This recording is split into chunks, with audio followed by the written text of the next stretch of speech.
Hello BSc third year students, हमारे paper first morphology and anatomy का topic चल रहा है अभी।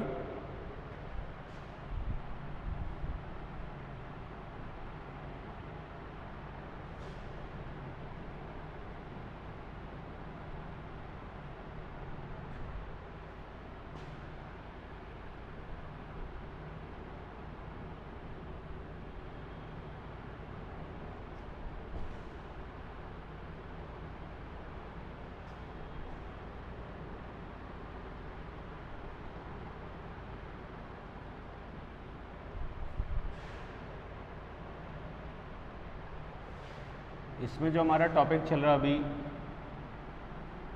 वो है secondary growth in stem.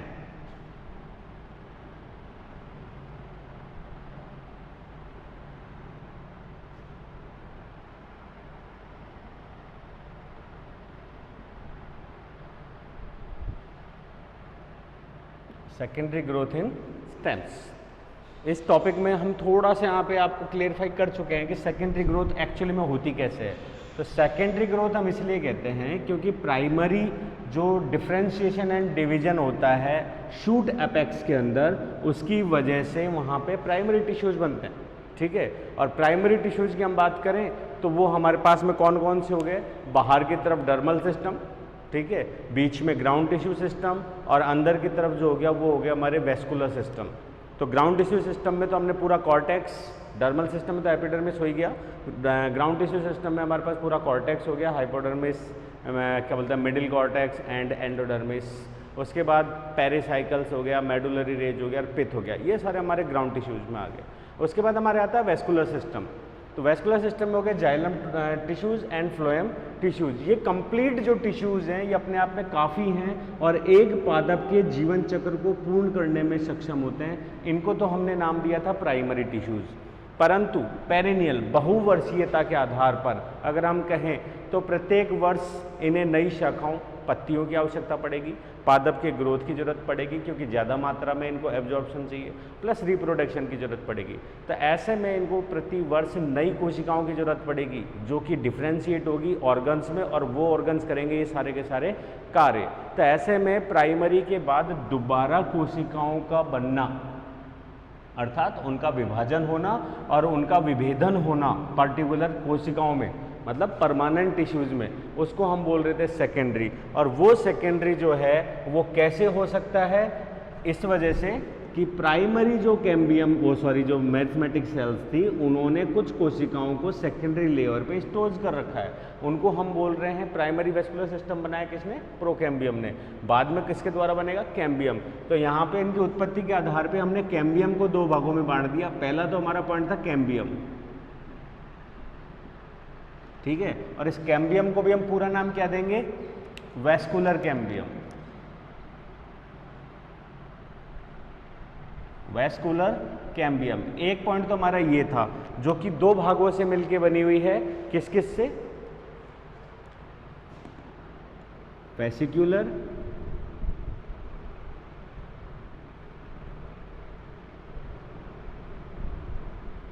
Cambium plus दूसरा भाग हमारा क्या आ रहा है? इन दोनों के बीच मेडुलरी रेज कोशिकाओं की उत्पत्ति से या विभेदन से बनने वाली कोशिकाएं, दैट इज इंटर फैसिक्युलर कैम्बियम। और ये दोनों के दोनों जुड़कर कहलाती हैं वेसिकुलर कैम्बियम, जिसको हम बोलते हैं पूलिये। पूलिये ए था, क्लियर हो गया? ये फैसिकुलर का मतलब हो गया पूलों के बीच में, और ये हो गया दो पूलों के बीच में। ये कंप्लीट हो गई हमारी वेस्कुलर कैम्बियम। इसकी वजह से क्या सेल्स बन रही हैं?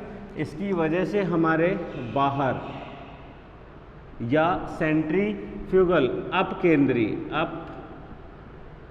केंद्रीय अवस्था में तो क्या बनता है?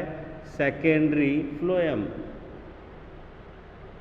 टिश्यूज, क्योंकि ये एक कॉम्प्लेक्स टिश्यू है, ठीक है। और वहीं अगर अपन बात करें अंदर की ओर, तो अंदर की ओर क्या बनते हैं? अंदर अपकेंद्री की जगह क्या हो जाएगा? अभिकेंद्री।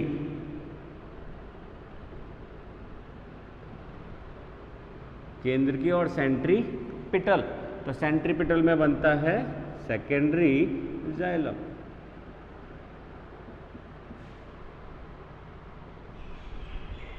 क्लियर है?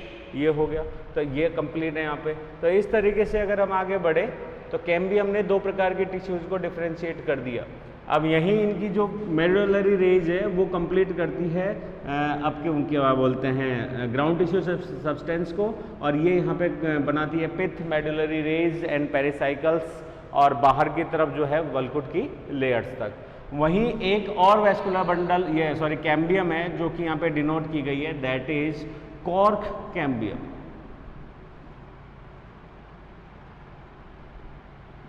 ठीक है, और इसको हम बोल सकते हैं एक तरीके से अधिचर्मीय कैम्बियम, या एधा के नाम से हम जा सकते हैं, या इसको वल्कुट एधा के नाम से भी हम जानते हैं, कॉर्टेक्स। इसको एक नाम और दे देते हैं, वो है फैलोजन, भी इसको हम नाम दे देते हैं। और इसके विभेदन से बाहर की ओर क्या बनेगी, एक तरीके से पेरिडर्म और कॉर्क। ठीक है, वहीं अगर अब इसी के इनर साइड की हम बात करें तो ये इसकी उपस्थिति के आधार पे है कि कौन सी कोशिका कैम्बियम में कन्वर्ट हुई है, वल्कुट की, एंडोडर्मिस की, फ्लोएम की बाह्य लेयर, कौन सी कोशिका हुई है, उसके आधार पे अंदर और बाहर का डिसाइड होता है। अंदर की ओर ये ज़्यादातर जो है वो काटती है सेकेंडरी एपिडर्मिस, क्लियर है, और दूसरा ये यहाँ पे जो है वो काट देती है कौन से, सेकेंडरी कॉर्टेक्स लेयर। ठीक है, ये सेल्स को यहाँ पे डिवाइड करती है। तो कुल मिला के जो हमारी प्राइमरी सेल्स थी उन्हीं के समान ही दूसरी कोशिकाओं उत्पत्ति हो रही है, परंतु वो दूसरी बार हो रही है। ठीक है, दूसरी, प्राइमरी नहीं है, इसीलिए इन सभी प्रकार की कोशिकाओं को हम नाम क्या देते हैं, सेकेंडरी टिश्यूज।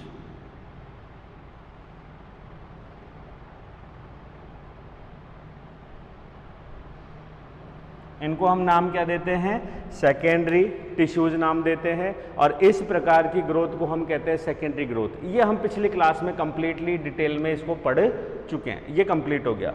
अब किस किस प्रकार से होती है ये भी हम समझ चुके हैं, लेकिन एक बार और रिपीट कर देते हैं। जैसे कि एक एग्जाम्पल हम यहाँ पे दे रहे हैं, प्रूनूस, PRUNUS, प्रूनूस के एग्जाम्पल की अगर हम बात करें तो प्रूनूस के प्राइमरी स्ट्रक्चर, और ये हो गई सेकेंडरी स्ट्रक्चर। केवल यहाँ बेसिकली समझ ले, पूरा डायग्राम से हम कंप्लीट कर चुके।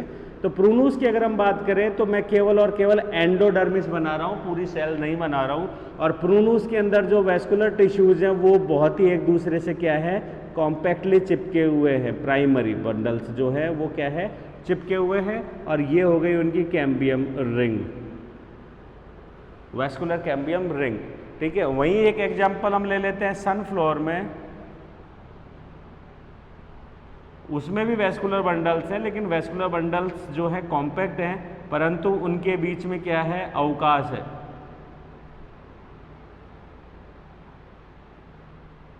डायग्राम रफ है, केवल समझने के लिए है। इसके वेस्कुलर बंडल्स इतने ज़्यादा कॉम्पैक्ट है कि इनके बीच में मज्जा रश्मि, मेडुलरी रेंज है ही नहीं। ठीक है, यहाँ पे अगर हम बात करें तो इनके बीच में मज्जा रश्मि है पतली, और ये जो वेस्कुलर टिश्यूज हैं इनके बीच में फेसिकुलर कैम्बियम अभी टुकड़ों में, जब डेवलपमेंट स्टेज में आएगी। एक हम एरिस्टोलोकिया का एग्जाम्पल लिए थे उस दिन,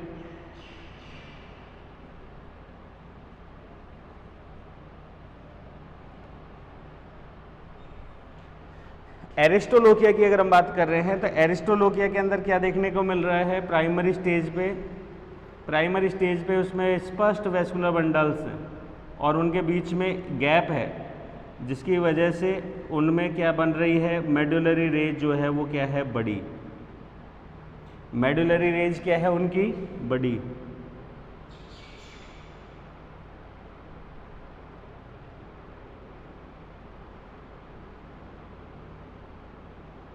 मेडुलरी रेंज इसमें काफ़ी बड़ी बड़ी है। इसी के ए डायग्राम था। अगर हम बी की बात करें तो बी डायग्राम में क्या हो जाएगा, बी डायग्राम के अंदर ये तो हो गया प्राइमरी फ्लोएम, ठीक है। और ये प्राइमरी फ्लोएम के अंदर ये कैम्बियम अपने आप में वृहद हो गई है और ये आपको कई लेयर्स की दिखाई देगी इसके अंदर। और ये हो गए इसके अभी जाइलम सेक्शन, ठीक है। और ये जाइलम सेक्शन हो गया और ये एक कंप्लीट रिंग के रूप में इसका डायग्राम बनाएं तो इसका बीच जो डायग्राम बनता है वो ये है, ये वेस्कुलर बंडल्स,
ये कैम्बियम जो है वो क्या हो चुकी है, कंटिन्यू।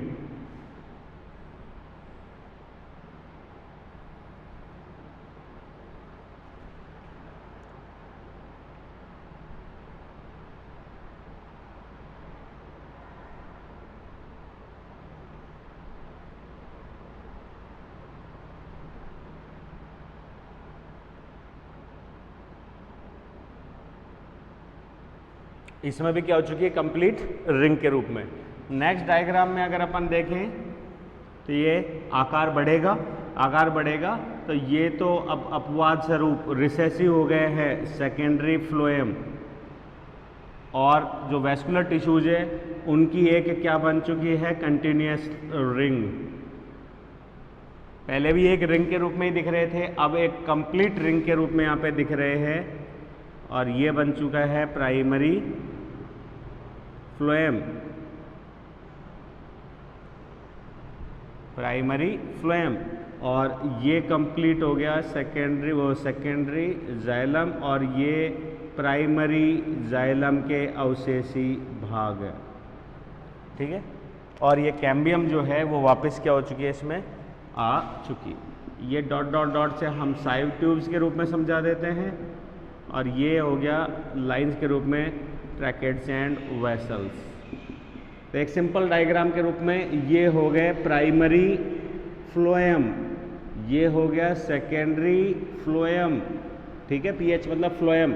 यहाँ पे ये हो गया कौन सा, सेकेंडरी जाइलम, और ये हो गया प्राइमरी जाइलम। एक्स वाई का मतलब हो गया primary xylem, primary and secondary xylems, complete एक रिंग के रूप में। अगर हम सनफ्लोवर की बात करें तो इसमें भी एक कंप्लीट रिंग के रूप में होगा, लेकिन उस रिंग के बीच में, क्योंकि डायग्राम्स हम पहले वाली क्लास में समझा चुके हैं, एक कंप्लीट रिंग के बीच में यहाँ पे वेस्कुलर टिश्यूज के बीच में क्या दिखाई देंगे, मेडुलरी रेज दिखाई देंगे। प्रूनूस के अंदर मेडुलरी रेज दिखाई नहीं दे रहे पतले से, लेकिन सनफ्लोवर के अंदर मेडुलरी रेज दिखाई देंगे आफ्टर सेकेंडरी ग्रोथ। लेकिन अगर हम एरिस्टोलोकिया की बात करें तो एरिस्टोलोकिया में पहले भी ये दूर दूर थे, लेकिन सेकेंडरी ग्रोथ के बाद वेस्कुलर बंडल्स का आकार बढ़ जाएगा, लेकिन सुस्पष्ट दूरी पे रहेंगे, और इनके बीच में मेडुलरी रेज जो है वो क्या होगा, दिखाई सॉरी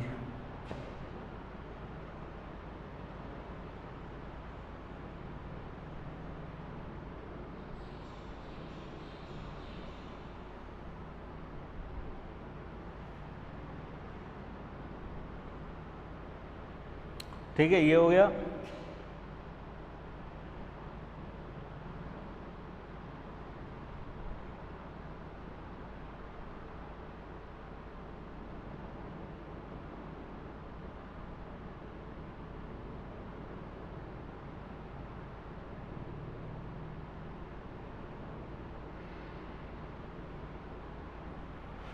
ये हो गई इनकी कैम्बियम,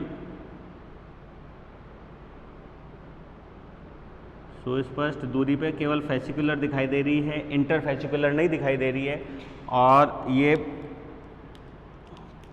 ब्लैक कलर से जो आपको दिख रहा है वो तो हो गया सेकेंडरी फ्लोएम बाहर की ओर और सेकेंडरी जाइलम अंदर की ओर।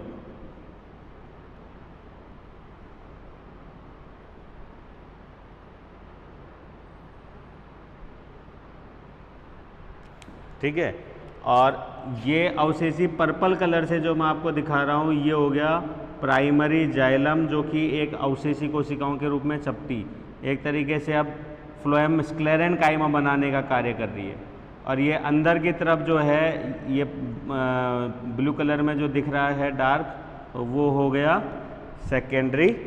Primary xylem. यहाँ नाम लिख देते हैं, दैट इज प्राइमरी फ्लोएम। ये हो गया सेकेंडरी फ्लोएम। यहाँ पे अगर अपन कहें तो ये हो गया सेकेंडरी जाइलम। और ये अंदर की तरफ जो ब्लू कलर का दिखाई दे रहा है वो हो गया प्राइमरी जाइलम। ये यहाँ पे हैबिट थी। तो हम अलग अलग देख सकते हैं कि काफ़ी विवादास्पद सिचुएशन है डाइकॉट्स के अंदर, स्टेम्स के अंदर सेकेंडरी ग्रोथ को, क्योंकि बहुत सारे वेरिएशंस हमको यहाँ पे देखने को मिल रहे हैं। तो हमारे पास 3 वेरिएशंस हो गए, इस प्रकार से सेकेंडरी ग्रोथ कंप्लीट होती है। अब हम इसमें से किसी भी एक की बात करें तो जो सेकेंडरी टिश्यूज बन रहे हैं वो समान है, उसमें कहीं कोई अंतर नहीं है। ठीक है, सेम ही तरीके से बनेंगे। और जो प्लांट का डेवलपमेंट है वो भी इन सब में सेम ही तरीके से होता है। केवल इन वेस्कुलर सेकेंडरी टिश्यूज की जो रिंग्स है उनमें क्या आता है, यहाँ पे अंतर आ रहा है।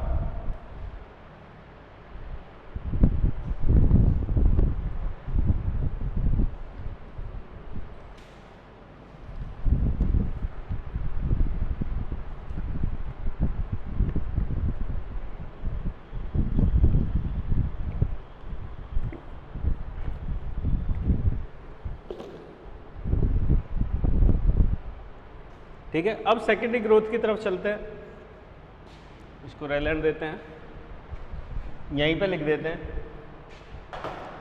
तो बेसिकली अगर अपन सेकेंडरी ग्रोथ की तरफ जा रहे हैं तो पादपों में कैम्बियम की सक्रियता से जो तने के आकार में वृद्धि होती है, तने की लंबाई में वृद्धि होती है, उसके फलस्वरूप सबसे बड़ी बात है कि सेकेंडरी टिश्यूज बनते हैं। इसी को ही हम सेकेंडरी ग्रोथ कहते हैं। और ये जो सेकेंडरी ग्रोथ है इसमें मुख्यतः 2 प्रकार के टिश्यूज बनते हैं, सेकेंडरी टिश्यूज बनते हैं। तो सबसे पहला सेकेंडरी टिश्यू तो क्या हो गया, वेस्कुलर कैम्बियम की वजह से अंदर और बाहर की तरफ काटा गया, तो उसको हम यहाँ पे नाम देंगे secondary vascular tissues. Secondary vascular tissues. तो हमारा पहला पॉइंट तो हो जाता है सेकेंडरी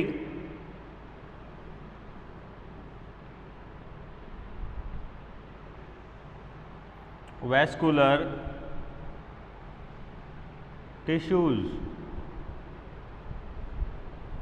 ठीक है, जिसके अंदर आ गया सेकेंडरी फ्लोएम बाहर की ओर और सेकेंडरी जाइलम टिश्यूज अंदर की ओर। इनकी हम स्टडी करेंगे। दूसरा जो हमारे पास में टिश्यू सिस्टम आता है उसमें हम पढ़ लेते हैं डर्मल टिश्यू सिस्टम को, जिसमें कॉर्टेक्स, वॉर्टेक्स, पिथ, मेडुलरी रेस सारे के सारे उसी के अंदर आ जाएंगे। तो दूसरा हम यहाँ पे पढ़ लेते हैं पेरिडर्म। और पेरिडर्म के साथ अगर अपन पढ़े तो बाहर की तरफ बनता है कॉर्क। और डाइकॉट्स का ये भी सबसे बड़ा लक्षण है, कॉर्क की उपस्थिति। कई बार स्पष्ट नहीं दिखाई देती लेकिन कॉर्क बनती है। तो ये 2 टिश्यूज का आज हमारे डेवलपमेंट है। अब अगर हम इन दोनों टिश्यूज की बात कर रहे हैं तो इसमें भी हमारे पास में 2 डिविजन्स हो गए। पहला हमारा हो गया सेकेंडरी जाइलम और दूसरा हमारा वो जो है वो हो गया सेकेंडरी फ्लोएम। तो समझे इस चीज को। सेकेंडरी ग्रोथ जो है वो कैम्बियम से हुई। 2 टाइप की कैम्बियम थी, एक वेस्कुलर कैम्बियम और एक कॉर कैम्बियम, जो कि कॉर्टेक्स लेयर्स के अंदर या मतलब फ्लोएम से कॉर्टेक्स एपिडर्मिस तक कहीं पे भी डेवलप हो सकती है अलग अलग स्पीसीज में। ठीक है, इन दोनों कोशिकाओं की वजह से जो कोशिकाएं काटी जाएंगी उन्हें हम बोलेंगे सेकेंडरी टिश्यूज। सेकेंडरी टिश्यूज दो टाइप के हो गए, वैस्कुलर कैम्बियम द्वारा काटे गए कहलाते हैं वैस्कुलर टिश्यूज, जो कि सेकेंडरी फ्लोएम और जाइलम्स के रूप में है। वहीं अगर अपन कॉर कैम्बियम की बात करें तो इससे अंदर की तरफ बनता है सेकेंडरी कॉर्टेक्स और बाहर की तरफ बनता है कॉर्क या एपिडर्मल, वो अंदर की तरफ एपिडर्मल लेयर्स और बाहर की तरफ कॉर्क। ये रहा सेकेंडरी टिश्यूज में बाहर की तरफ बनेगा कॉर्क। तो यहाँ हमारे दो टॉपिक हो गए। अब हम स्टार्ट करते हैं आज की क्लास में सेकेंडरी वेस्कुलर टिश्यूज, और सेकेंडरी वेस्कुलर टिश्यूज में हमारे पास हो गया secondary xylem and secondary phloem. तो अभी हमारा टॉपिक चल रहा है कौन सा, सेकेंडरी फ्लोएम।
Secondary xylem. अगर हम जाइलम्स की बात कर रहे हैं तो जाइलम में मुख्य जो अवयव हैं वो कौन कौन से हैं। फर्स्ट है ट्रेकियरी एलिमेंट्स,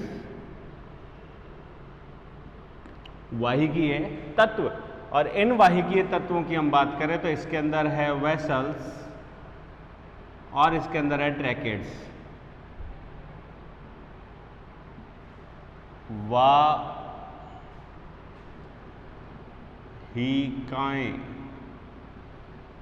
और ये हो गया वाहिनिकाएं।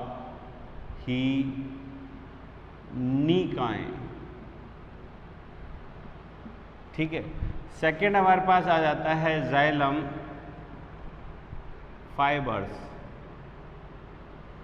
ठीक है, जिसके अंदर दोनों टाइप के जो फाइबर्स हैं, ट्रेकियरी फाइबर्स भी एंड बुलिफॉर्म फाइबर्स की भी अगर अपन बात करें तो दोनों टाइप के फाइबर जो है इसमें बनते हैं। मतलब ट्रैकिड्स के डेवलपमेंट से बनने वाले फाइबर्स एंड फ्लोएम वो पेरेन्काइमेटस सेल्स के डेवलपमेंट से बनने वाले फाइबर्स वो इसके अंदर आते हैं। थर्ड नंबर पे आता है जाइलम पेरेन्काइमा। तो अगर हम बात करें तो प्राइमरी लेवल पे ये सारी चीज़ें हैं, तो सेकेंडरी लेवल पे भी हमको ये सारी चीज़ें चाहिए, तभी हमारा डेवलपमेंट कंप्लीट होगा। पर इसमें भी काफ़ी अलग अलग मत हैं। कैसे? क्योंकि डाइकॉट्स के अलग अलग स्टेम्स या फैमिलीज के अंदर क्या देखने को मिल रहा है, कुछ ना कुछ अप एंड डाउन, मतलब कुछ में कोई चीज़ ज़्यादा है तो किसी में कोई चीज़ कम है, तो किसी में कोई आकार की विविधता है। ये चीज़ें जो है इनके अंदर देखने को मिलती है। जैसे हम यहाँ पे एग्जाम्पल ले तो इन सारी चीज़ों में जो विविधता है वो ये है, फर्स्ट तो वेसल्स की ही। तो वेसल्स की हम बात करें तो वेसल्स तो देखो एल्गी में और ब्रायोफाइट्स में तो वेस्कुलर टिश्यूज ही नहीं है। ठीक है, टेरिडोफाइट में पहली बार डेवलपमेंट हुआ तो वहाँ पे जो टिश्यू सिस्टम बने उसमें केवल ट्रेकियरी एलिमेंट्स का ही डेवलपमेंट देखा गया है, वेसल्स उनमें पूरी तरीके से अनुपस्थित हैं। लेकिन वहाँ जैसे हम कुछ एग्जाम्पल ले लेते हैं, जैसे कि इफेड्रा, स्लेजिनेला, उसके अंदर वेसल्स पाई जाती हैं। ठीक है, वेसल्स के समान संरचनाएं उसके अंदर पाई जा रही हैं। फिर उसके बाद हम बात करें तो हम आ जाते हैं जिम्नोस्पर्म्स में। जिम्नोस्पर्म्स में भी वेसल्स नहीं है, पूरी रूप से अनुपस्थित हैं। पर कुछ एग्जाम्पल्स ले लो वहाँ पे, जैसे कि नीटम, जैसे कि वेल्विशिया जो कि एक फॉसिल है, उनके अंदर जो है वो क्या मिल रही हैं, वेसल मिल रही है। ठीक है, वहीं अगर अपन आ जाते हैं फिर एंजियोस्पर्म्स में, तो एंजियोस्पर्म्स का सबसे बड़ा जो लक्षण है वो है वेसल्स की उपस्थिति। ठीक है, कुछ एग्जाम्पल्स मोनोकॉट्स एंड डाइकॉट्स में, जैसे कि ड्रेसिना यूका टाइप, उनको अगर अपन अपवाद वश छोड़ भी दें तो बाकी सब में वेसल्स उपस्थित हैं। तो जैसे एक एग्जांपल है क्वेर्कस का, जो कॉर्क ट्री के नाम से जाना जाता है, कॉर्क। तो वो जो क्वेर्कस है,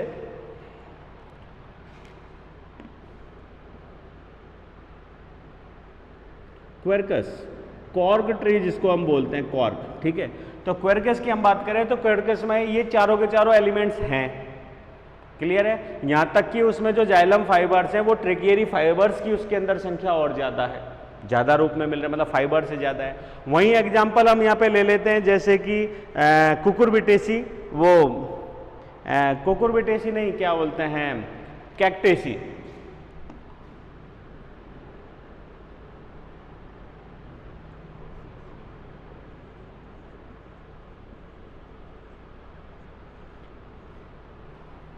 कैक्टेसी की अगर हम बात करें, जैसे कि कैक्टस,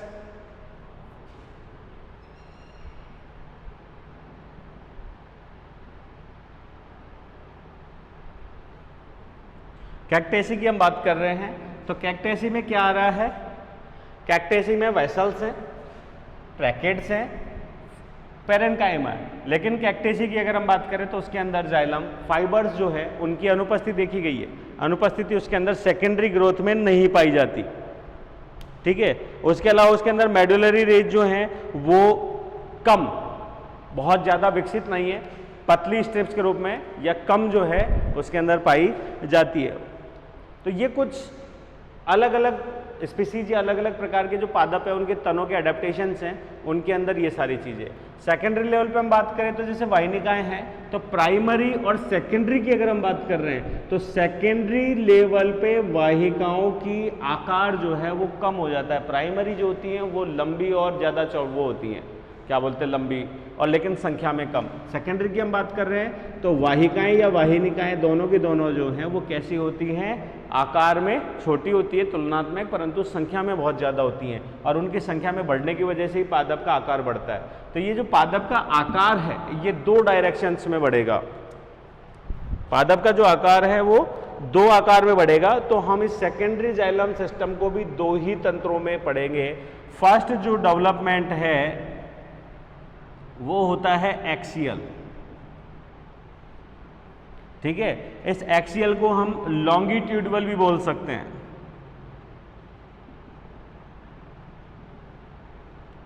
लॉन्गिट्यूडिनल, ठीक है। तो एक्सियल को तो हम लिख सकते हैं अक्षीय,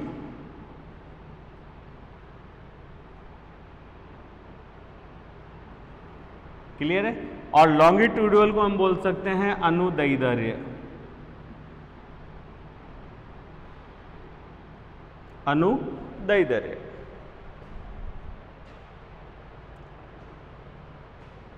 क्लियर। वहीं हमारे पास में दूसरा सिस्टम जो आता है वो आता है रेडियल, दूसरा सिस्टम हमारे पास आ गया रेडियल, और हम इसे एक तरीके से कह सकते हैं हॉरिजॉन्टल।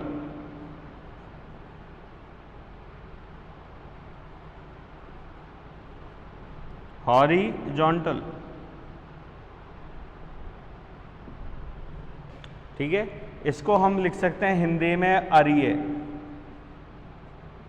और हॉरिजॉन्टल को बोलते हैं क्षैतिज। अर्थात समझिए इस बात को कि पादप में या तने में जब सेकेंडरी टिश्यूज बनने लगते हैं तो वो दो दिशाओं में जाते हैं, एक जाते हैं समतल अवस्था में अर्थात चौड़ाई में, और दूसरी तरफ जो जाते हैं वो जाते हैं ऊंचाई में। तो एक वृद्धि रिंग में एक द्वितीयक वृद्धि जो एनुअल होती है उसमें पादप चौड़ाई में या अपने व्यास में, उसके साथ में लंबाई में क्या करता है, वृद्धि करता है।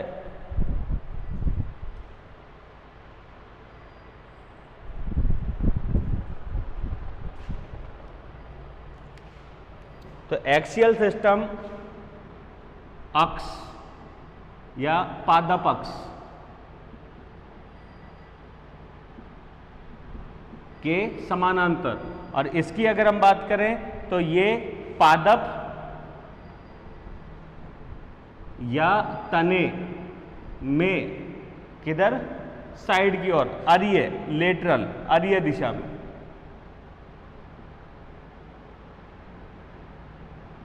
और ये पादप अक्ष की दिशा में। इसकी वजह से बढ़ती है लंबाई, इसकी वजह से बढ़ती है लंबाई, और इसकी वजह से बढ़ता है व्यास।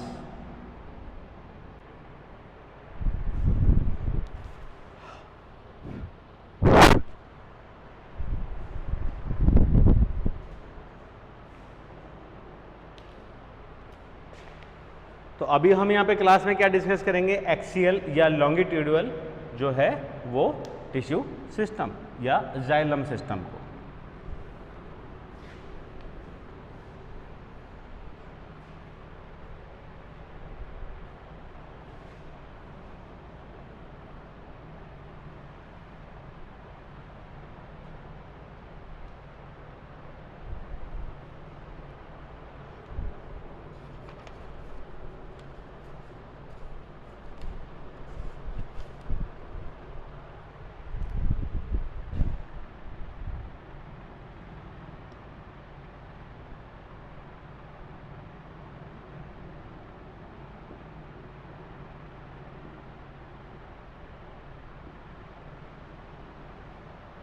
तो हमारा टॉपिक हो गया एक्सियल सिस्टम ऑफ जाइलम। हम पढ़ रहे हैं सेकेंडरी जाइलम, और सेकेंडरी जाइलम में दो सिस्टम है, एक जा रहा है एक्सियल के साथ और एक जा रहा है लॉन्ग, वो क्या बोलते हैं, रेडियल। तो यहाँ हम बात कर रहे हैं एक्सियल की।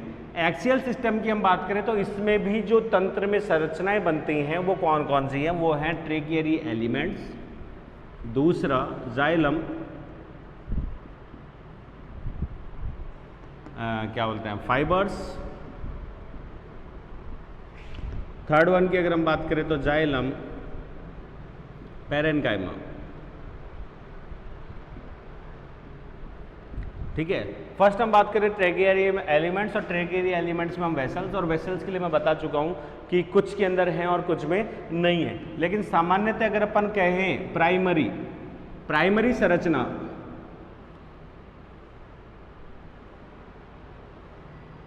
प्राइमरी संरचना की अगर अपन बात कर रहे हैं तो प्राइमरी संरचना में क्या हो रहा है, जो वेसल्स हैं वो कैसी हैं, बड़ी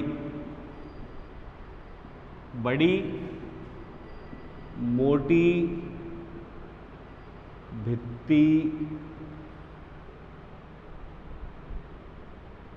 युक्त,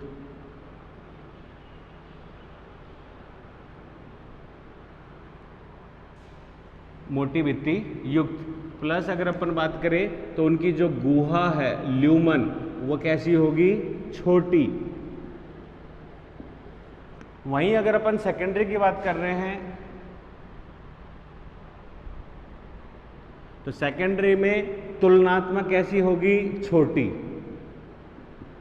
ठीक है, लेकिन उनकी भित्ति कैसी होगी, पतली।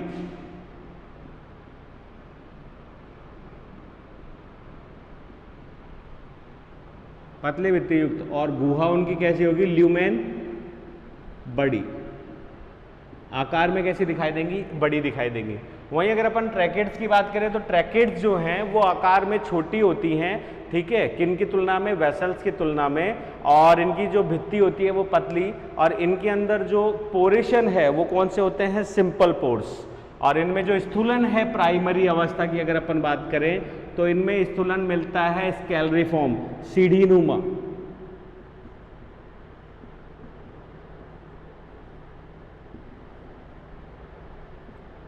स्केलरिफॉर्म।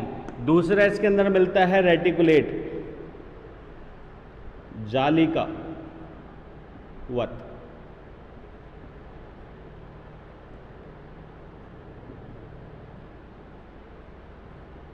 डिपोजिशन, स्थूलन, ठीक है, सीढ़ीनुमा और जालिकावत। लेकिन अगर अपन सेकेंडरी की बात करें तो सेकेंडरी में हमको जो स्थूलन मिलता है वो है स्पाइरल, सर्पिल।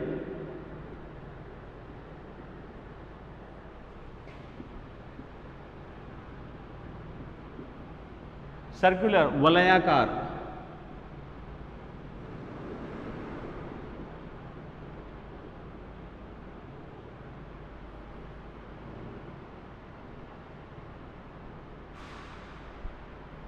एन्युलर टाइप जो है वो हमको क्या मिलेगा, यहाँ पे स्थूलन मिलता है। इसके अलावा इनमें अन्य सेकेंडरी जो मेटाबोलाइट्स हैं उनका भी डिपोजिशन देखने को मिलता है।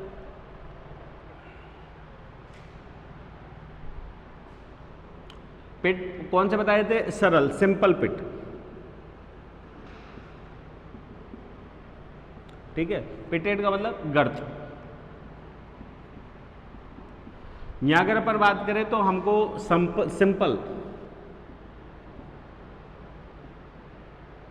पिट, सरल गर्त। दूसरा अगर अपन बात करें तो बॉर्डर्ड पिट, ये होगा परावेशित, और ये हो गए सरल गर्त जो है मिल रहा है। सरल गर्त को एक सिंपल वे में अगर अपन समझाएं,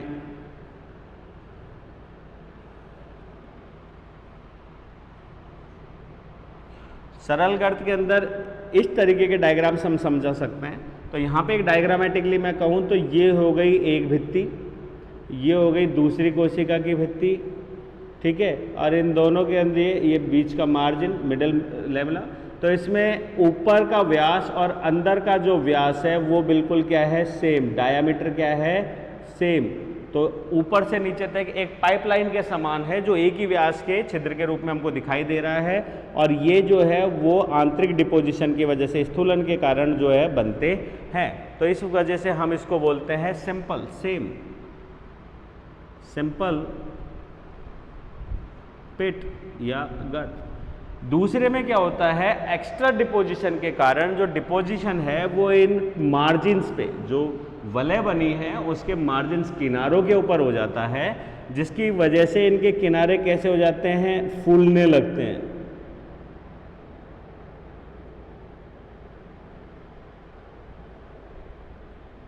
इनके किनारे कैसे लगते हैं? फूलने, और फूलने के कारण ये अलग ही ढोलकाकार नुमा संरचना के रूप में क्या हो जाते हैं? बदल जाते हैं।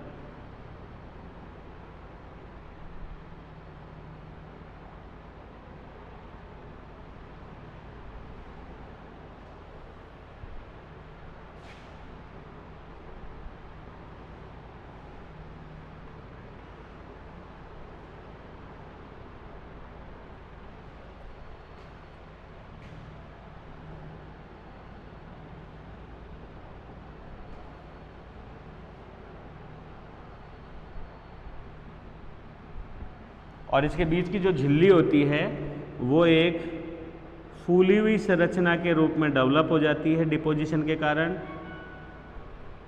इसको हम बोलते हैं टोरस। ठीक है, इसको हम बोलते हैं टोरस, जो कि एक तरीके से घाटी द्वार के रूप में काम करता है और अत्यधिक प्रेशर को या मैक्रोमोलिक्यूल्स के ट्रांसपोर्ट को कंट्रोल करता है। तो यहाँ अगर आप ढंग से देखें तो बाहर से हमको जो है वो छिद्र का व्यास बहुत ही कम दिखेगा, जबकि अंदर की तरफ इसकी ल्यूमेन जो है वो क्या है? अलग। तो हमको ये दो प्रकार की रिंग्स इसमें दिख रही है। जो बाहर की ल्यूमेन हमको बाहर से नहीं दिखाई देगी, परंतु उसका एलएस काटने पे हमको दिखाई दे रही है। इसलिए हम उसके डायग्राम के अंदर दो रिंग्स बनाते हैं कॉन्सेंट्रिक, दैट इज बॉर्डर्ड पिट, और ये हो गया कौन सा? सिंपल पिट। इस तरीके से यहाँ पे इनकी संरचना मिलती है। तो बाद में सेकेंडरी डिपोजिशन, सेकेंडरी अगर हम वेसल्स की बात कर रहे हैं तो हमको उसके अंदर डिपोजिशन एन्युलर सर्पिल मिल रहा है, जो कि बाद धीरे धीरे रेटिकुलेट फॉर्म के अंदर कन्वर्ट होता है बाद की संरचनाओं में। और इनकी अगर अपन लाइफ साइकिल की बात करें तो लाइफ साइकिल इनका बहुत लंबी हो सकती है, कुछ पादपों में कई सैकड़ों वर्षों तक, और नॉर्मली 10 वर्ष तक की तो इनके अंदर है ही, क्योंकि ये कोशिकाएं जो है वो डिपोजिशन के कारण कैसी हो चुकी है? मृत, और ये अंदर की स्थूल सेल्स बनाती हैं। तो बाद में इनका डिग्रेडेशन भी नहीं होता, और ये कई बार ठोस टाइलोसिस बनने के कारण कैसी हो जाती हैं? ठोस भी हो जाती हैं, और यांत्रिक बल जो है प्रदान करती हैं। अब रेड एक्सियल सिस्टम को जो हम समझ रहे हैं उसके लिए अगर अपन कहें तो पादप का ये है तना, और इसके तने में ये डीप इनसाइड वेसल्स, बाहर की तरफ हल्की सी ये ट्रैकेट्स। तो अगर आप देखें तो ये हो गया टीएस। तो टीएस के लिए भी अगर मैं काटूं तो ये हो गई कैम्बियम सेल्स, ठीक है, और कैम्बियम सेल्स के लिए में ये हो गया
एक डायग्राम से नॉर्मली अगर बताएं तो ये उसका टीएस हो गया, ये एलएस हो गया। इसके अंदर ये हमेशा लॉन्गिट्यूडली पैरेलल समानांतर क्रम में केवल और केवल पादप के क्या बनाती है, एक्सियल सिस्टम को ही बनाती है।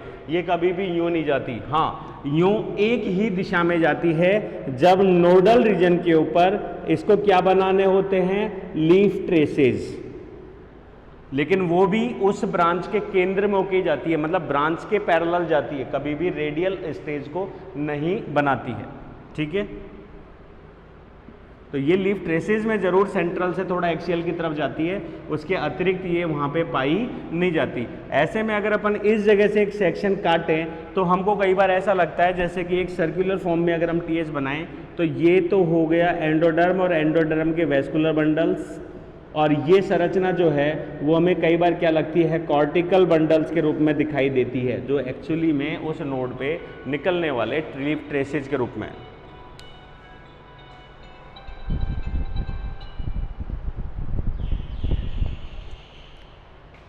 ठीक है, ये चीज हो गई।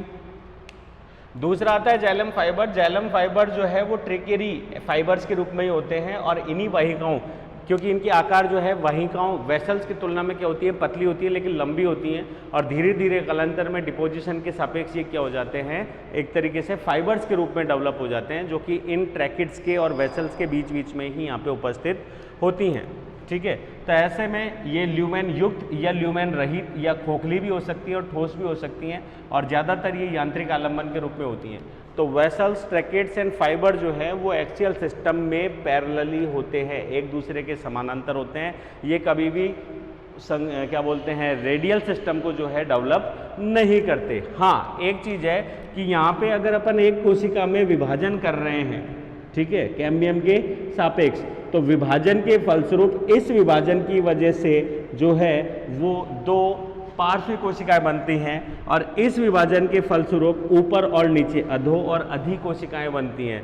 तो यहाँ पे इन विभाजनों के फलस्वरूप यहाँ पे क्या हो रहा है, वेसल्स के जो मेटाजाइलम्स एंड प्रोटोजाइलम संरचनाएं हैं उनमें क्या आ रही है, बढ़ोतरी हो रही है। प्रोटोजाइलम तो प्रिमिटिव हो गया, उसमें तो संख्या बढ़ेगी नहीं।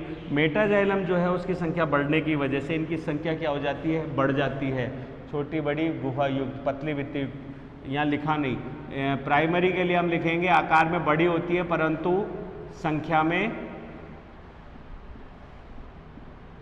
संख्या में कम, जबकि इसके लिए हम लिखेंगे संख्या में अधिक। तो यहाँ संख्या में अधिक बनेगी प्लस अपने आकार में बढ़ोतरी करेगी, तो यही कारण होता है कि दूसरी कोशिकाओं को ढकेलेगी और आकार में, तने के आकार में या आयतन में क्या आता है, परिवर्तन होता है।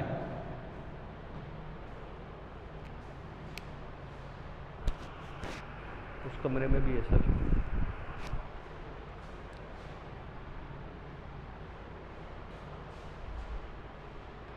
थर्ड नंबर पे आता है हमारे phloem xylem parenchyma. Parenchyma cells इन सेल्स मतलब वेसल्स और जो ट्रैकिड्स होते हैं उनके कांटेक्ट में होती हैं, और इन्हीं कॉन्टैक्ट से ये इनमें परासरणी दाब बनाए रखते हैं, और जो मटेरियल्स है रूट से जो सक किया जाता है कॉर्टेक्स के माध्यम से यहाँ जाइलम्स की वेसल्स तक क्या किया जाता है, पहुँचाया जाता है। तो ये पेरेनकाइमेटस सेल्स है, दैट इज मेटा जाइलम। ये हो गया प्रोटो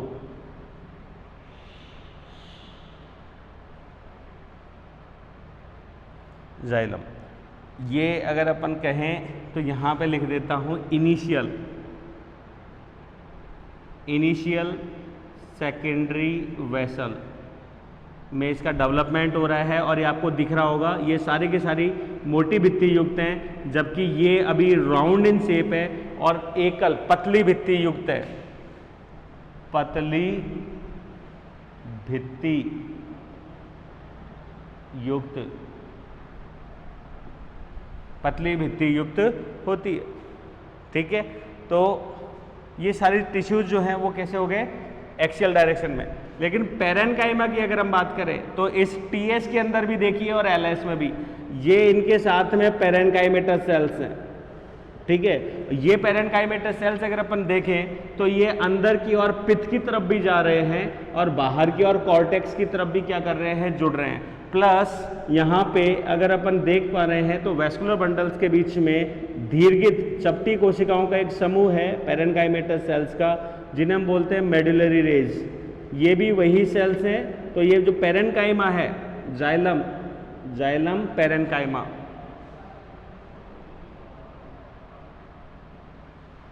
पेरेनकाइमा सेल्स जो है ये किससे कांटेक्ट में है? इधर वेसल से और इधर मेडुलरी रेज से। ये मेडुलरी रेज कांटेक्ट डायरेक्ट बनाती है पित्त से कॉर्टेक्स की और कंटिन्यू क्या बनाती है? एक पैसेज बनाती है। तो हम कह सकते हैं कि जाइलम पेरेनकाइमा जो है वो एक्सियल और रेडियल दोनों तंत्रों में स्थापित होता है और यही एक ऐसा माध्यम है जो एक्सियल और रेडियल दोनों तंत्रों को जोड़ने का कार्य भी कर रहा है।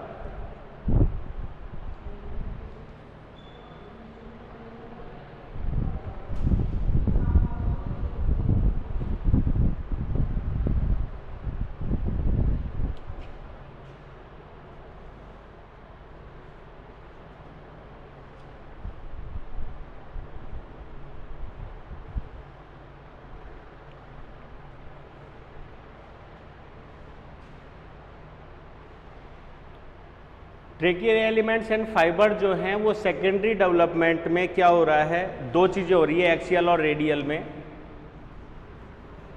इस वाले डिवीजन के फलस्वरूप ये ट्रेकियरी सेल्स जो हैं वो एक के ऊपर एक क्या हो रही हैं? जुड़ रही हैं।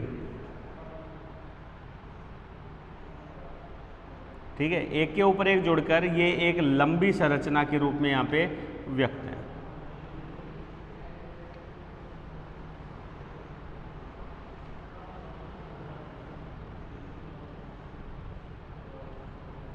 ये हो गई वेसल्स, ये हो गया ट्रैकेट,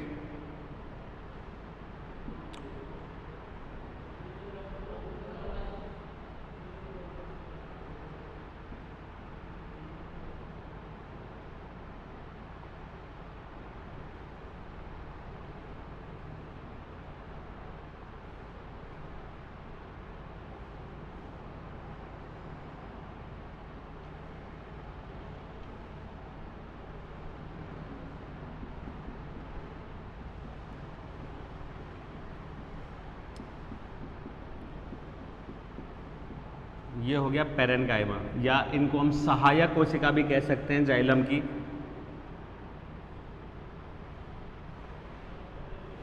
और इन्हीं के बीच बीच में होता है जाइलम फाइबर्स। और यही पेरेनकाइमा जो है वो रेडियल डायरेक्शन में पित्त, medullary rays and cortical cells या एंडोडर्मल सेल्स जो है उनसे क्या होता है? जुड़ा होता है।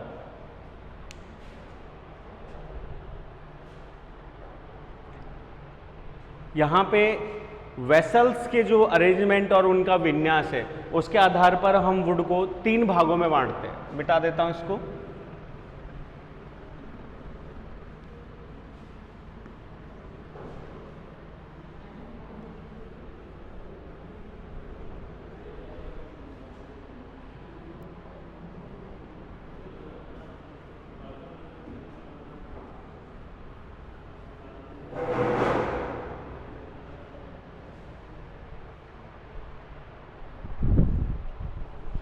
किनके आधार पे?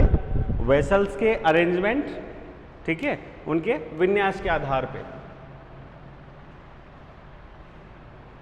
On the basis of arrangement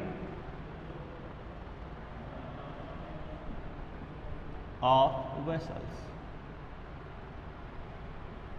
on the basis of arrangement of vessels, type of woods.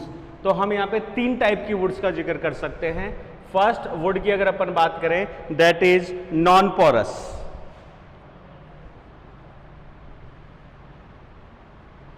Non porous, अगर सिंपल समझे, पोरस का मतलब हो गया छिद्रित, नॉन का मतलब नहीं, आते हैं हम इसको छिद्रिल वुड या कास्ट भी कह सकते हैं।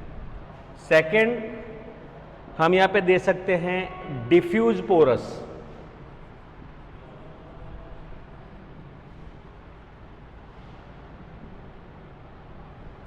डिफ्यूज का मतलब हो जाता है विसरित, बिखरा हुआ, ठीक है। थर्ड नंबर पे हम यहां पे दे सकते हैं पोरस वुड या रिंग पोरस।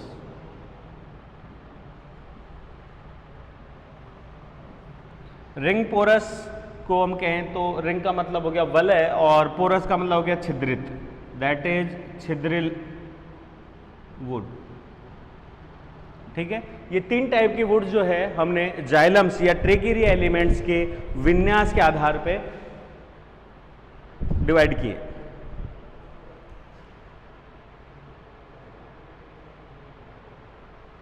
तो अभी हम यहां पे डिस्कस करते हैं नॉन पोरस वुड को।